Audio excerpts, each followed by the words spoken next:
defining love, let's look at the various forms of expression that love is finding, first of all. For most people in the world, love is just a mutual benefit scheme. Okay. People have different kinds of needs, physical, psychological, emotional, social, financial, so various types of needs. To fulfill these needs, I love you is always a good mantra. Without that mantra, many doors will not open for you. So that's one level of thing. But fundamentally, what is this that we're calling as love? Somewhere, the way the human being is right now, no matter where he is in his life, no matter what he is, what he's achieved, somewhere there is a sense of insufficiency. It's not enough the way he is. The way he is right now is not enough. He wants to include something else as a part of himself, to make himself more complete. So love is a huge longing to include the other as a part of yourself. If this longing to include the other as a part of oneself, when it finds an emotional expression, we are calling this love. If this longing to include the other as a part of yourself finds a basic physical expression, we call this sex. If this finds a mental expression, it gets labeled as greed, ambition, whatever. All these are just efforts to include something else as a part of yourself, isn't it? That which is not you right now, you want it to become you. This is the longing of love. So, it is just an emotional expression of the same longing which a human being is constantly longing for, to include something else as a part of himself. This starts from gathering simple things around him to seeking spirituality or God, the same longing to include something else as a part of himself.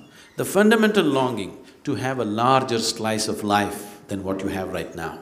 That is a longing, isn't it? Somehow the way it is not enough.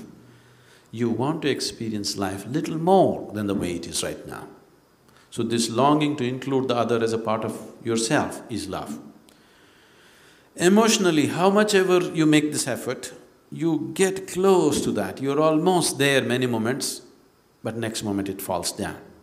It doesn't matter how intensely you approach it, you will see you're almost there and it falls apart. You're almost there, it falls apart. So, it gives you a taste of oneness, but never establishes you there. So, love is just a vehicle for oneness. What you're longing for is that oneness. Emotion or love is just one more vehicle to get there. But it is a vehicle which takes you close to the other bank and turns you around, close to the other bank and turns you around, never lands you there. So, when you get sufficiently mauled by the process of love, you will be ready for grace. What is called as grace? Anything that I say will be misunderstood because what is not logical and physical cannot be put into language.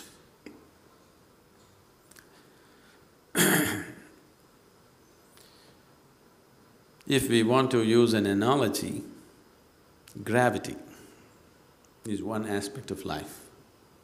We are sticking to the planet right now because of gravity, otherwise we would be floating all over the place. We have a body today only because of gravity, otherwise we couldn't gather this body itself. So gravity is one aspect of life which, in a way, is related to the fundamental instinct of self-preservation in a human being. There are two basic forces within you which are constantly functioning, which seem to be in conflict with most people. It is not in conflict, but most people see it as in conflict. One is the instinct of self-preservation, which compels you to build walls around yourself to protect yourself. Another part of you is longing to constantly expand. One is trying to build walls, another is trying to expand. The walls of self-preservation that you build for today are the walls of self-imprisonment of tomorrow, isn't it? Isn't it so? Many limitations you establish in your life as a protection for yourself, tomorrow you feel they're imprisoning you and you want to break it and build a bigger prison for yourself. But day after tomorrow, the same big prison feels like a restriction and you want to break it and go to the next stage. So these two longings, one is to preserve yourself, another is to continuously expand. These two things are not opposing forces, these two things are related to two different aspects of who you are. Self-preservation needs to be limited to the physical body. It's only your body which needs to be preserved. Everything else can be mauled and demolished and rebuilt every day. Every day in the morning you can actually get up and build a whole new personality if you want.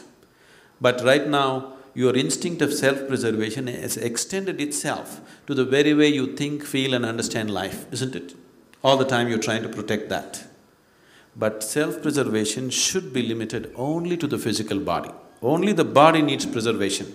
Everything else can be reshaped and recreated as you wish, any moment of your life. So these two forces, because they're in conflict or they seem to be in conflict, there is a whole problem about all these things that we need systems and systems to speak spiritual processes. If one's instinct of self-preservation, one learns to keep it just within the body and not extend it to other aspects of life, every human being in the planet will be naturally spiritual, will naturally get to his ultimate nature.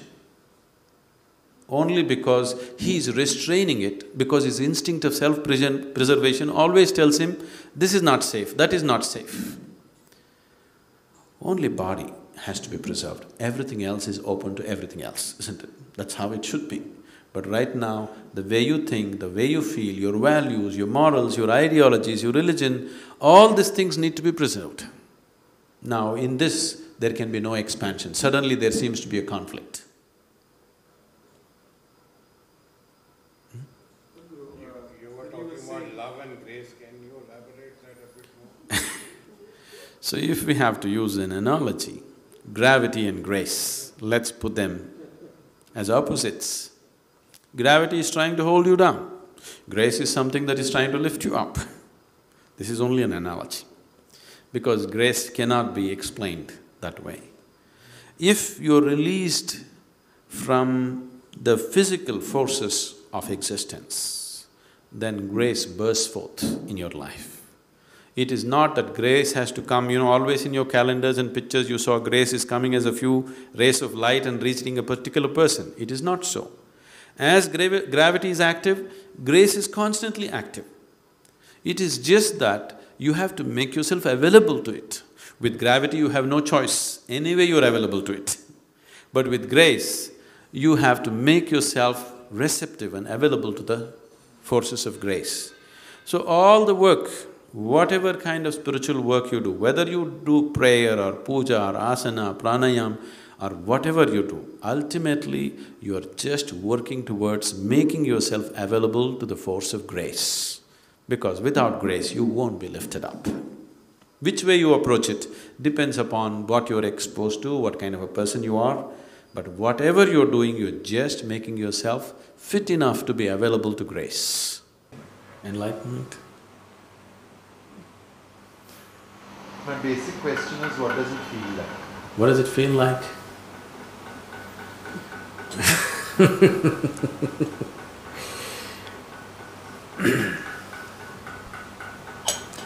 Let's say there's no magic potion in this, just water, okay. Let's say you never had the experience of drinking water, and I have. And if I try to describe to you how it feels to drink water, would I ever get across to you? It doesn't matter how articulate I am, will I ever get across to you? I'm trying. Could you? Could you describe to a man who has not ever had the experience of drinking water what it really feels like to drink water? Something as simple as this. It won't get across, isn't it?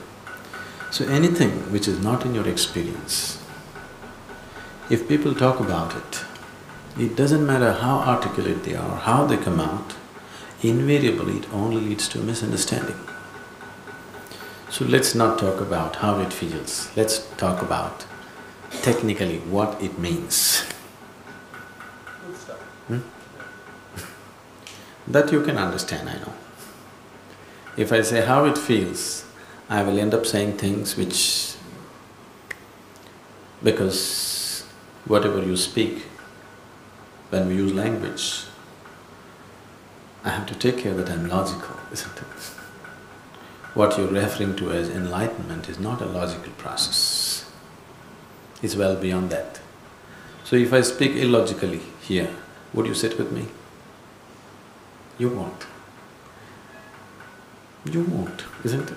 Next 5 minutes if I speak illogically with you, you'll want to leave, isn't it so? Yes. You will sit here only if I speak logically. That means you have made it very clear to me, don't talk enlightenment. Okay? We'll talk about it, not… So what is it that we are referring to as enlightenment?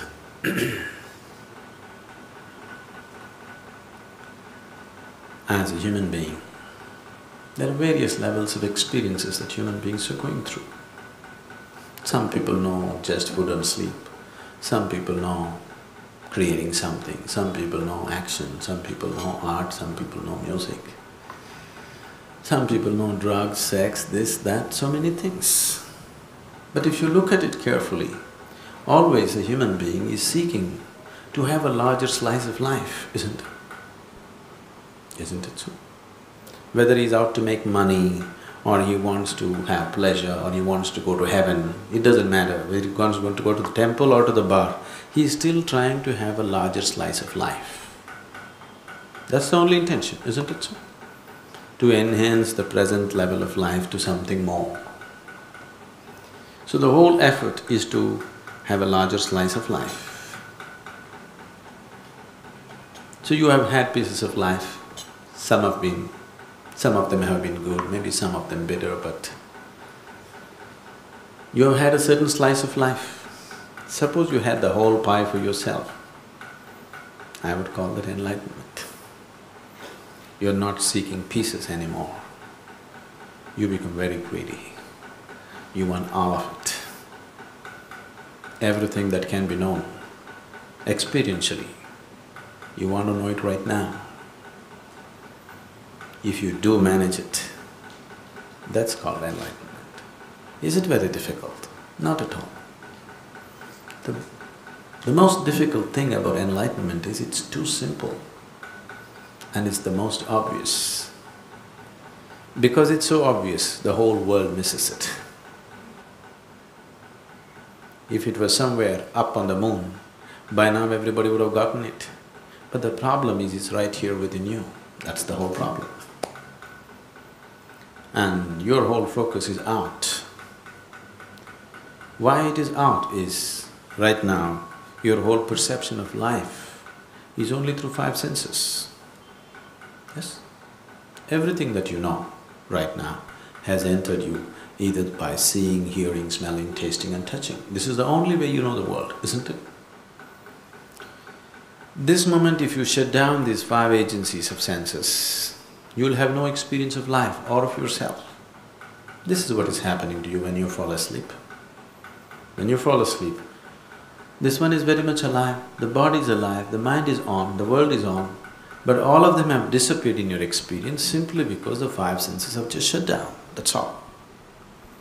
So sense organs are the only means of experience for you right now. And sense organs in the very nature of things are outward bound. See, you can hear the fan obviously, but even if you drop a pin, you can hear it. So much activity in this body, can you hear it? No. If an ant crawls upon it, even the breeze from this fan you can feel it on your skin. So much blood flowing inside, can you feel it? No. So sense organs are essentially outward bound. Because of your dependence upon the sense perception, turning inward and knowing the inner dimension seems to be so out of reach. That's only because you do not have the right kind of instruments or right kind of vehicle to turn inward. It is like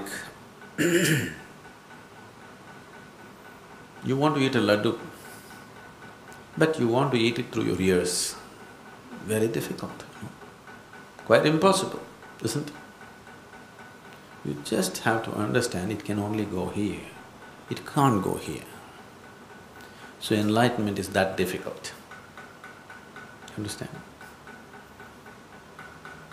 It never seems that easy. Huh? It never seems simple. I'm saying it's that difficult. Even if you use both ears, still the laddu won't go. Even a piece of it won't go. But if you just use the right inlet, it goes. It's because people do not make the necessary effort to find which way. They want to go the way they know.